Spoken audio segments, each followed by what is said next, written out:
7 minutes pour changer. Dans ces 7 minutes, il y a 7 minutes qui vous changent.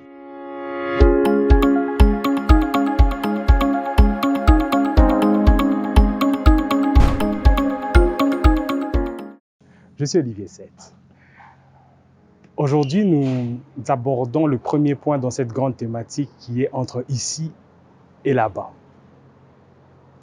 Et je commence par cette phrase en disant qu'entre l'onction que David reçoit jusqu'au jour où il va s'asseoir sur le trône, il y a des choses qui se passent.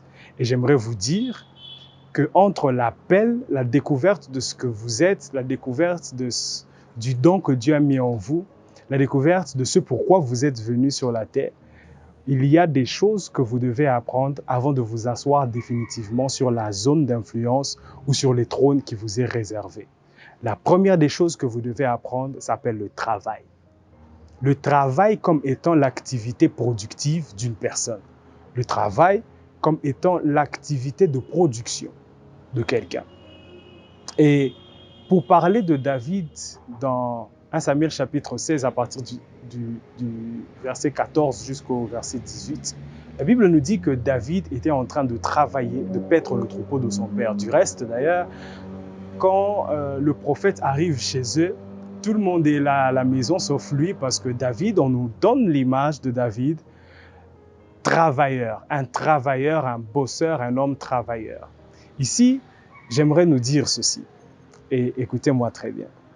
Vous devez être quelqu'un qui travaille, vous devez être un travailleur, vous devez être un bosseur si vous voulez vous asseoir sur le trône.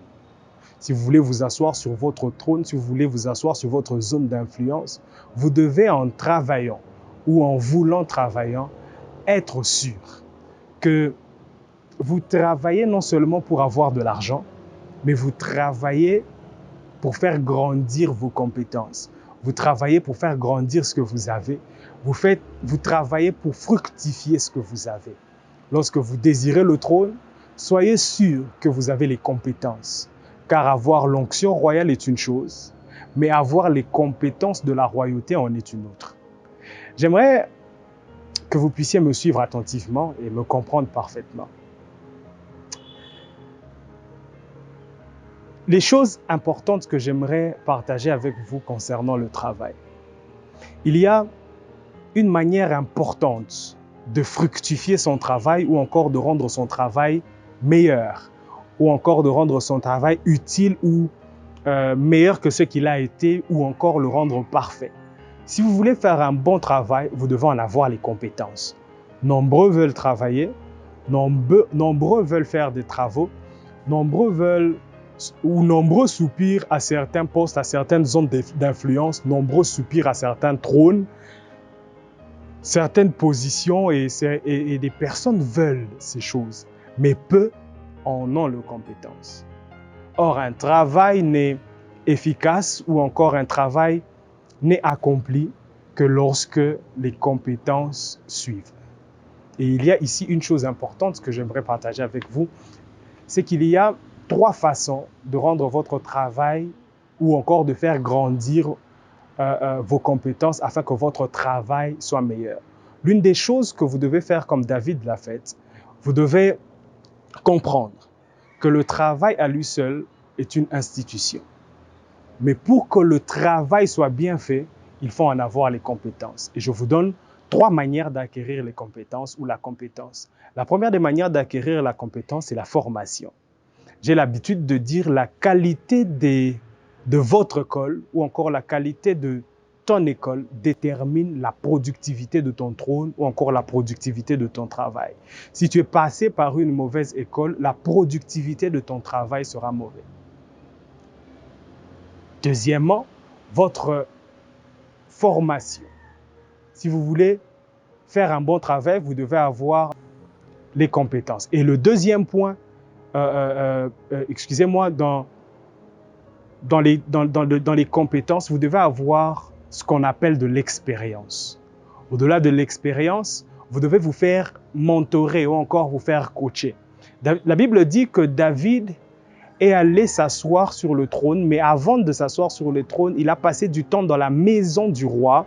Il a passé le temps en train d'acquérir de l'expérience, en train de devenir compétent ou encore en train d'être mentoré, parce qu'il est important que vous puissiez savoir que votre travail ne sera productif ou encore la qualité de votre trône, l'efficacité et la durabilité de votre trône ne sera effective que dans la mesure où vous serez capable de vous former, d'acquérir de l'expérience et de vous faire mentorer. C'est important. Les gens veulent travailler, les gens veulent des trônes, les gens veulent des positions et des zones d'influence, mais peu sont prêts à suivre ces choses. Et David nous enseigne cela et il est important que nous puissions comprendre que vous pouvez avoir reçu l'onction pour le trône aujourd'hui, mais vous asseoir sur le trône après 20 ans. Dans les 20 ans, dans les 10 ans, dans les 5 ans, tout dépend de comment est-ce que vous assimilez ce pourquoi vous êtes appelé. Vous devez travailler sur vous. Vous devez travailler sur vos capacités, travailler sur votre potentiel.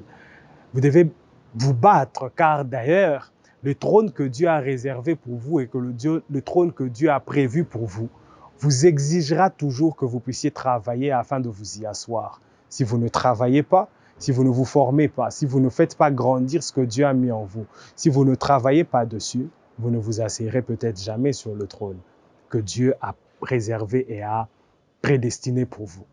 Travaillez donc, soyez des personnes bosseuses, ne soyez pas des personnes oisives. Réveillez-vous le matin, dormez tard s'il le faut, mais travaillez dur, bossez, battez-vous, car c'est de cette manière-là que vous accomplirez et que vous vous asseyerez sur les trônes que Dieu a réservés pour vous.